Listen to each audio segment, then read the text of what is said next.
Right, let's read the passage. All right, before I go there. Yes, exactly. So there is a code there as well as on those two walls, or one on the window on the wall. So if you say, I like to listen to English, but I prefer Spanish, or what was the other language? German, isn't it? Yeah, German. Right, German.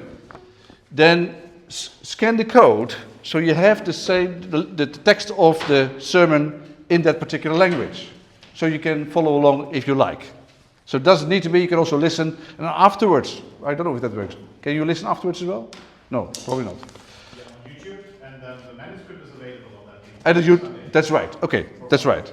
So the manuscript is always there, that's right. Okay, let's read.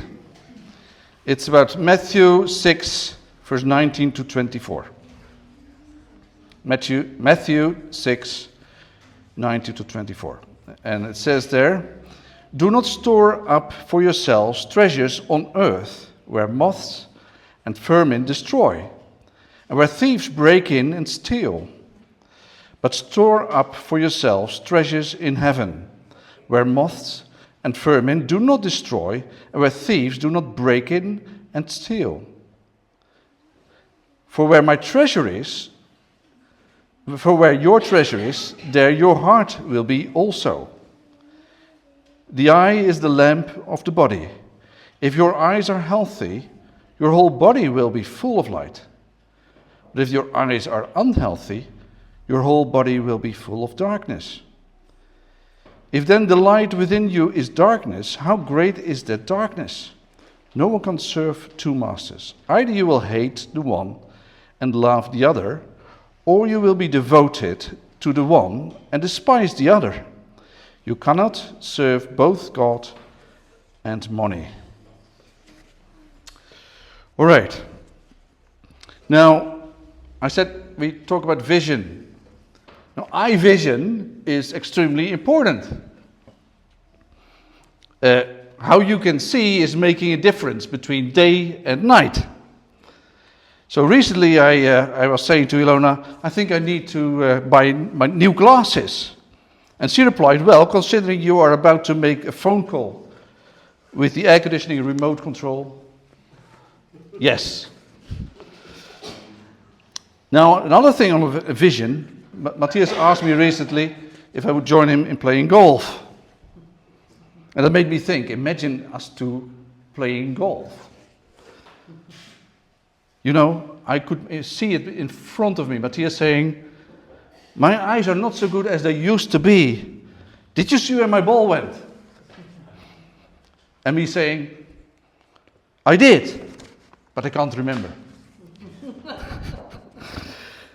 So eye vision, very important. Now, last week, Matthias helped us to see that living the gospel is potentially the most convincing way to make people think about Jesus.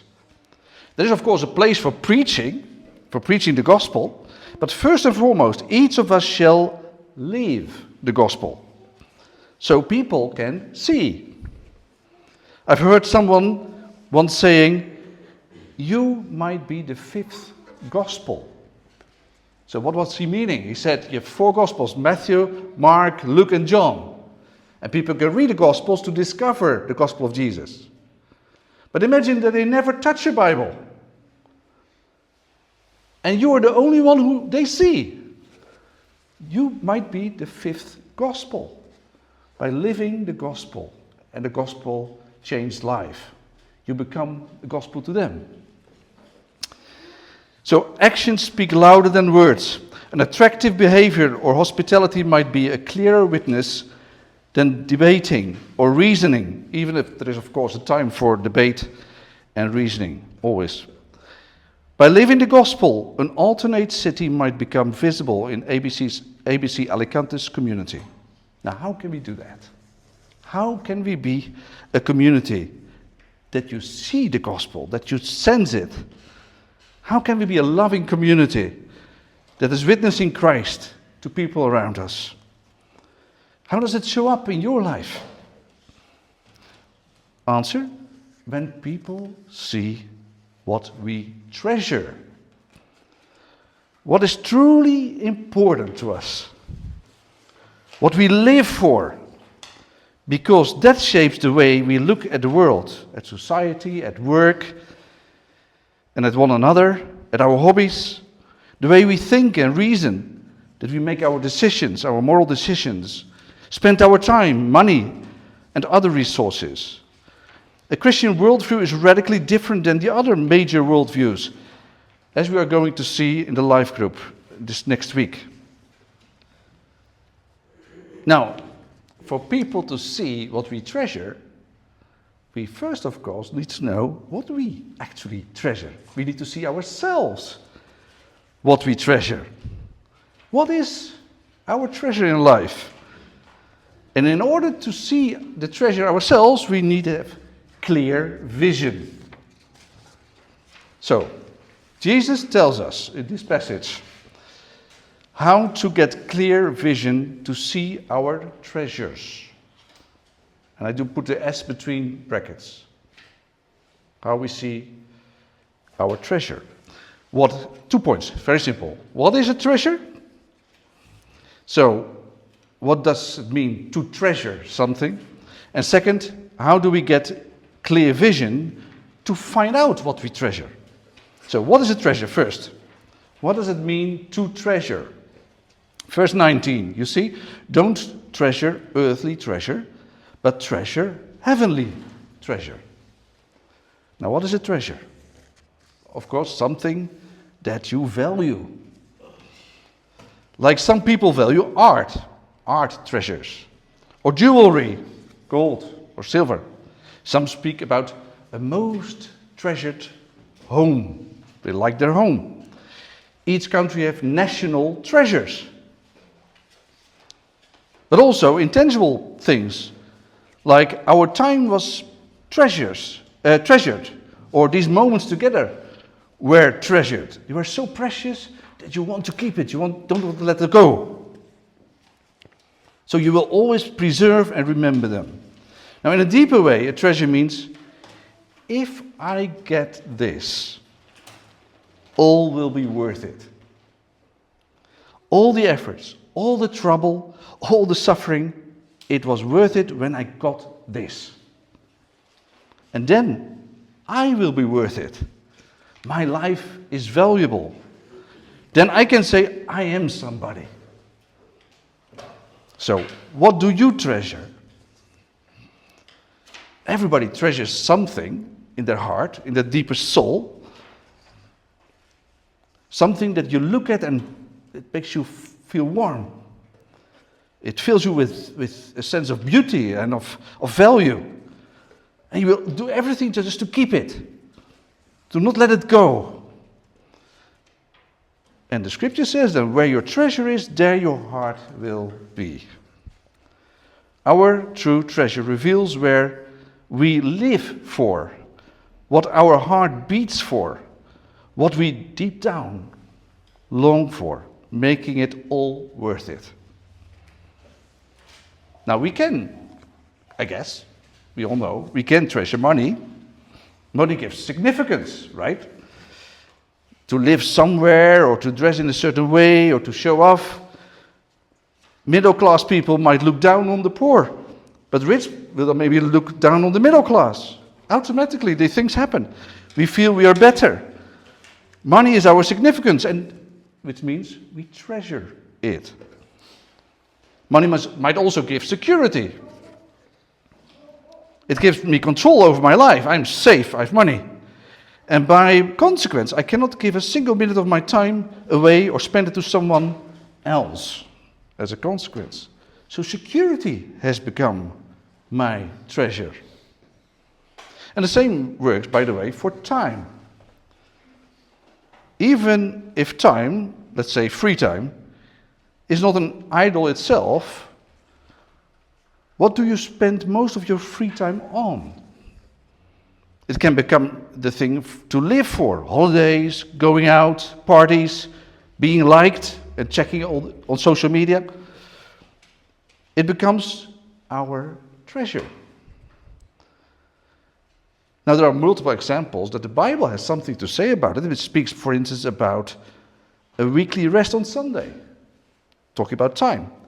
Taking a sabbatical. Once in the 7 years you take some time off for work, if possible. It even talks about year of Jubilee, which is a long story about, let's say, every 50 years that the soil, the land that you bought will go back to the original owner. Now, let's not go there, there's a whole sermon, but the Bible talks about wisely dealing with time. Now, the same applies to work. For those who were with us some time ago, we looked at Ephesians 6. You might remember, Martin Luther was saying, referring to somebody who was milking a cow. Because all work has dignity, all work is dignifying when it's done unto the Lord. So our treasure is in Him, the Creator, not in our work, never. And that helps us to work well, not making it the purpose of our life. Now, how do we make sure that that work is not becoming our treasure, that it doesn't separate us from God? By having and living within a Christian worldview and having a biblical understanding of work. God is king over all our life, including our work life. Now, during life group this Wednesday, we will go more in detail. We'll look a bit more in detail to different worldviews, because it helps us also to understand other people who have a different worldview, where they come from. So, as we have seen, when we look at idols, mostly good gifts become our treasure. A friend, a child, a parent, a house, success, fortune, etc. So it's really important, I think, that we know what we do treasure. What do we see as our treasure? And mostly we find it out, firstly, when we lose it, or when there is a threat that it will be taken from us. Our name or reputation, our status, our family, our friends, church, intimacy with someone. If our treasure is not God, it will enslave us. It will capture us, captivate us. Inordinate desire for and independence on anything else than God, including money or material things, will blind us spiritually. Sooner or later, we figure out that they don't give security and significance. That early relationships don't give us permanent love. And we will experience, or have already experienced, that our treasure cannot stop all things from happening.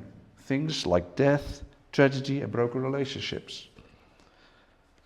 Now, what is Jesus indirectly saying in this passage?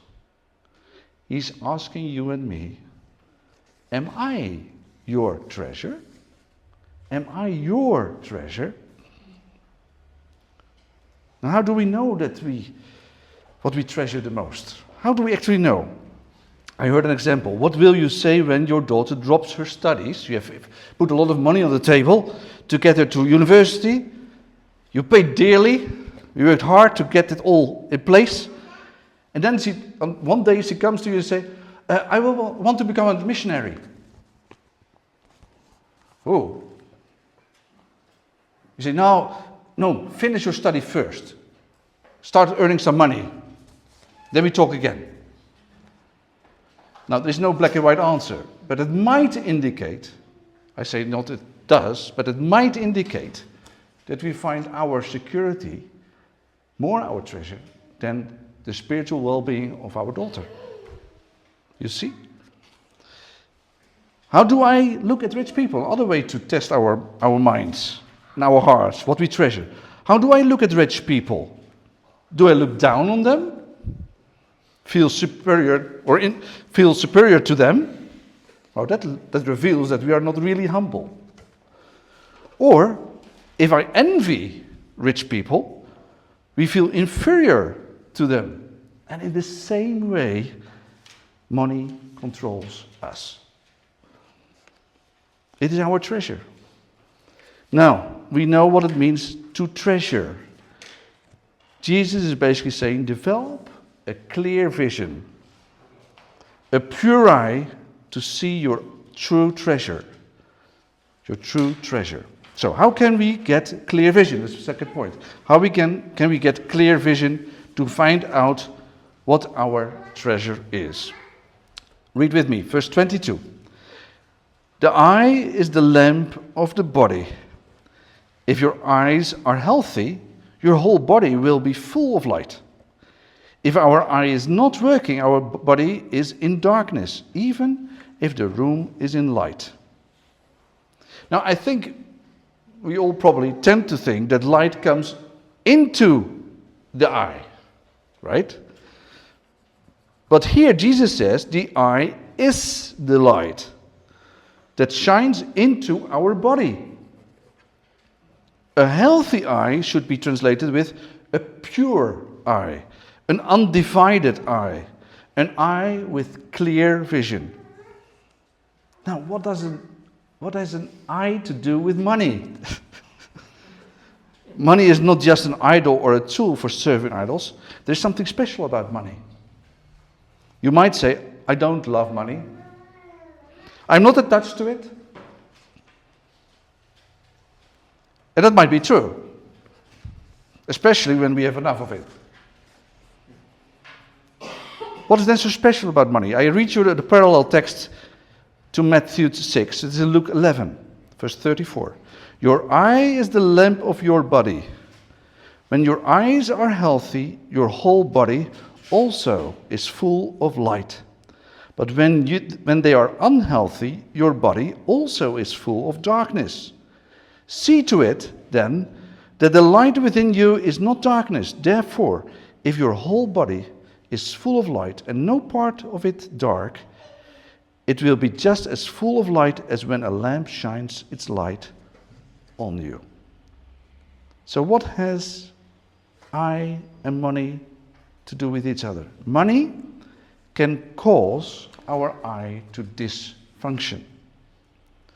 It can easily take our sight. It blinds us. It destroys a clear vision. Or see it this way, if your eyes are healthy, we see well, of course.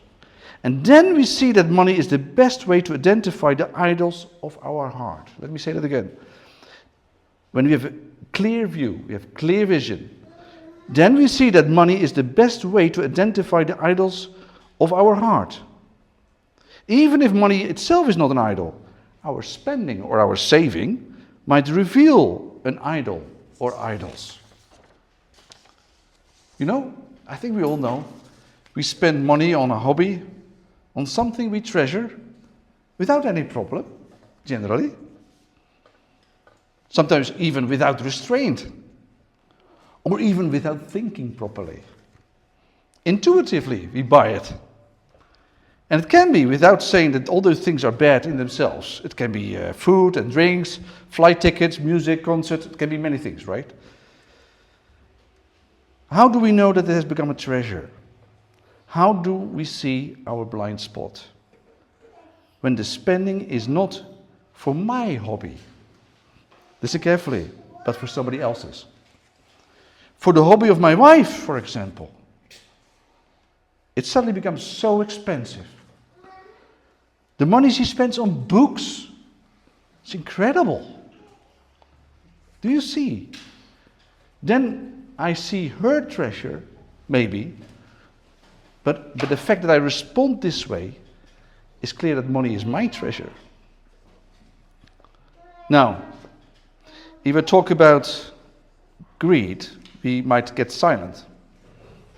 Greed is defined as an intense and selfish desire for something, especially wealth, power, or food. Greed, it looks like, is often hidden. No one easily sees or admits this sin, greed. Opposed to anger or lust, we tend to confess those sins. We admit our weaknesses in these areas. But greed, who will ever say, I'm a materialist? Nobody says this. I always say or think, I know somebody else who has much more than I have. Or he spends much more than I spend. So this sin, it doesn't apply to me. We don't see it. Our eye does not seem to work properly here. And what does happen by consequence? We people get quiet when it's about this sin, about greed. Or when we close our eyes for seeing it, we get bored when greed is, as a sin is addressed. It doesn't apply to me. Now, maybe some examples to show that, and I'm absolutely in this, right? I'm not against you, I'm exactly myself in this too. How we can sometimes treasure the wrong thing. Are companies suppressing the poor? Maybe at first glance we say no. But we leave it there. When the lamp of our body, our eye does see well though, we will ask the hard questions. For instance, does my business, my company, my management style, does it ruin people, hurt people? Would we be able to agree or even discuss what we consider as a reasonable, healthy or sustainable profit margin? 4%, 6%, 20%? And the second example, nobody feels himself or herself rich. Why not? Because we always compare ourselves to somebody who is higher up in the organization, is better off in society, in my neighborhood, in my village, even in church. Who seem to be better off financially? And how does this blinded vision affect us? We don't ask the tough questions. Like, can I radically give more money to others or to causes Jesus calls me to support than I do now? Now, I have to admit, I have a bit of question that I've been wrestling with lately as well. And I've discussed it once with Gordon. We didn't come to an answer, so I give the question here too. We are called to share resources with those who are in need in our midst. When we as believers realize that others will care for us, when we unexpectedly find ourselves impoverished, so we are unexpectedly in financial trouble, can we then be freer to give more generously in times of plenty? So, in other words, can we allow ourselves to live with less financial cushion, with less money or investments in the bank, when I know that there are brothers or sisters who will be ready to help when needed? I don't have a clear answer. What would you think? Jesus always warns against money, especially in the Gospel of Luke. There has been times in church history that the level of profitability was discussed and even subject to church discipline. Can you imagine? You say, oh, that's crazy. Come on, we are not discussing and say, you need to do so much percentage. If you do more, then we put you on discipline. It's crazy. It's like Pharisees. It's like moralism, legalism. But even if we don't agree necessarily on a code of conduct, how we spend our money, would we be able to agree on what a greedy lifestyle is? It's challenging to define and agree on those things. But to whom are we then accountable? We might not be able to trust ourselves to decide these things. And as this is complicated, we might not want to think about it or talk to ourselves about it, even less talk to others about it. Money can keep us away from raising the hard questions about greed. We don't want to go there. Why? Where your treasure is, there your heart will be. It reveals our true treasure. Now the Bible teaches about 10%. In Leviticus 27 verse 30, a tithe. It's in Hebrew, a tenth of your income. So don't exaggerate, Arno. Come on. So how much should I give away? I don't give you a guideline. 10% might cause a lot of pain to some of us. Giving 10% of your income may cause a lot of pain. But to some other people, it might not give any pain. So let's take up our cross. Also in radically generous giving. I was thinking also about Ruta Solidaria. That we are going to join in their mission next Friday night. Next weekend. Let's see how that works out. What they are doing. And to what extent that is something we should engage ourselves in.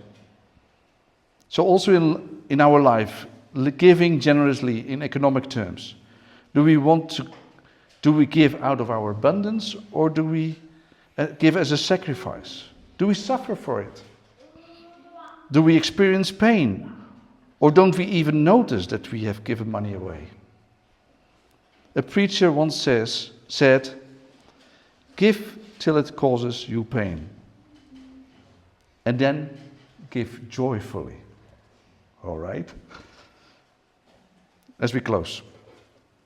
So we looked at what is a treasure? What does it mean to treasure something? And how do we get vision to see what we treasure? As Jesus explains to us here. Now, for those who were here 2 weeks ago, Christian from Denmark preached and mentioned the ring in The Lord of the Ring.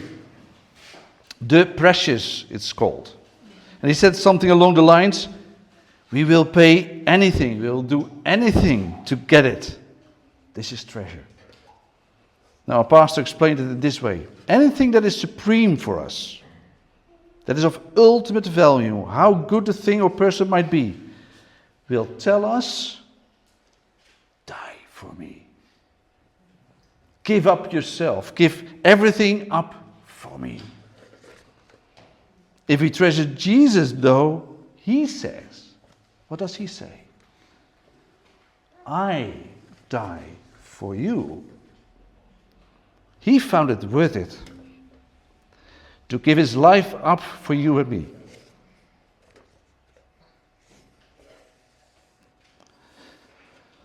We are worth it for him. We are his possession, his treasure.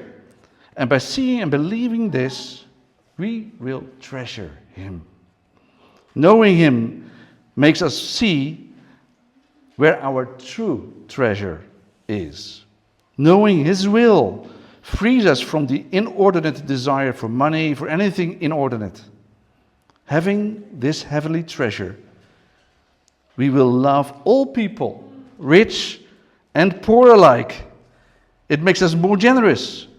We get a generous eye, making us willing to address greed and live generously and compassionately. Will the IBC community represent an alternate city? Will it show something of where our treasure truly is? Also in our dealings with money, with work, with the time, how we spend it? I pray for that. Let's pray. Lord, we come before you.